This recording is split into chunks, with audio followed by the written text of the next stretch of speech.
আসসালামু আলাইকুম। আজকে আমরা তাসনাম স্যারের ইংরেজি ডোজ এই বইটা ভেতরে দেখবো যে আসলে কি আছে এবং এই বইটা আসলে আপনার কেন কেনা উচিত। সো এই ব্যাপারটা নিয়ে আজকে আমরা আলোচনা করব এবং আপনাদেরকে দেখানোর চেষ্টা করব ইনশাআল্লাহ। তো আমরা প্রথমে এই বইটা একটু সূচিপত্রটা দেখে নিই যে আসলে এই বইটা যদি আমি পড়ি তাহলে আমার কি ইংলিশ সেকেন্ড পেপারের আর কোনো আইটেম বাহিরের কোনো বই কিনতে হবে। তাহলে আমি যদি একটু দেখাই, প্রথমে আমাদের এখানে স্পেশাল ওয়ার্ডস অ্যান্ড ফ্রেজ আছে, তারপরে বোর্ড কোশ্চেন আছে, special words and phrase, then board question, then right form verb, board question solve, then modifier, board question solve, sentence connector, board question solve, তারপর হচ্ছে ট্রান্সফরমেশন অফ সেন্টেন্স, তারপর হচ্ছে preposition, তারপর হচ্ছে shortcut preposition, completing sentence, pronoun reference, board question solve, ঠিক আছে। তারপরে HSC বোর্ডে আসা punctuation, article, synonym, antonym, narration and writing part হচ্ছে 40, ফর্মাল লেটার, তারপর হচ্ছে paragraph, report writing and email writing. অর্থাৎ 100 নম্বরের জন্য যা যা প্রয়োজন এই বইয়ের মধ্যে তাই লেখা আছে।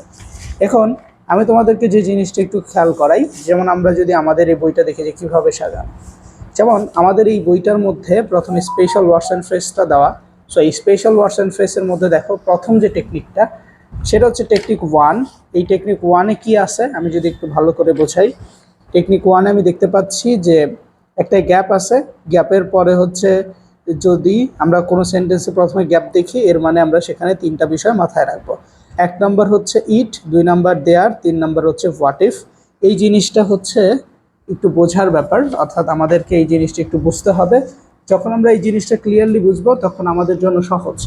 এখন এই জিনিসটা আসলে তেমন কঠিন, আমরা যে অতটা কঠিন ভাবছি যে আসলে আমি ইংরেজি অর্থ জানি না, আমি কিভাবে এই প্রশ্নর উত্তরটা সলভ করব, এরকম অনেক কোশ্চেনই আমাদের মাথায় ঘুরপাক খায়, তাই না? সো আমি একটু সলভ করি।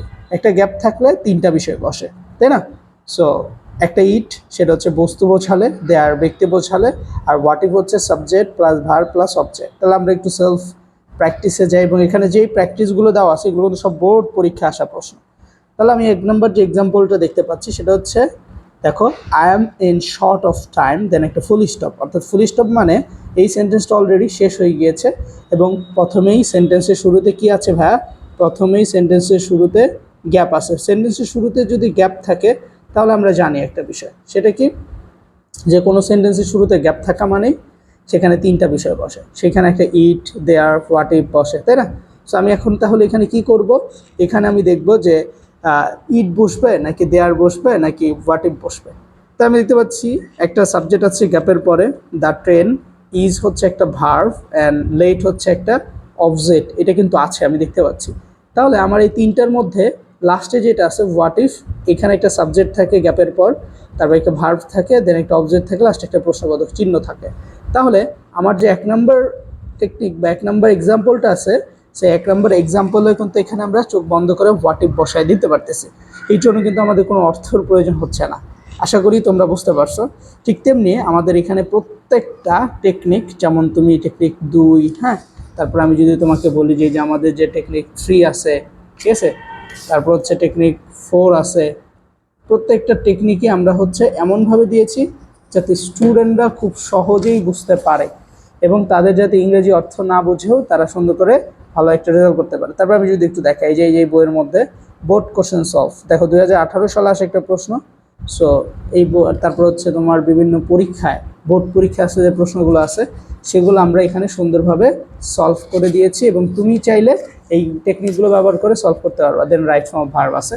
সো আজকে এ পর্যন্ত, ইনশাল্লাহ আগামী ভিডিওতে আমরা আরেকটা টপিক নিয়ে আলোচনা করবো। আসসালাম।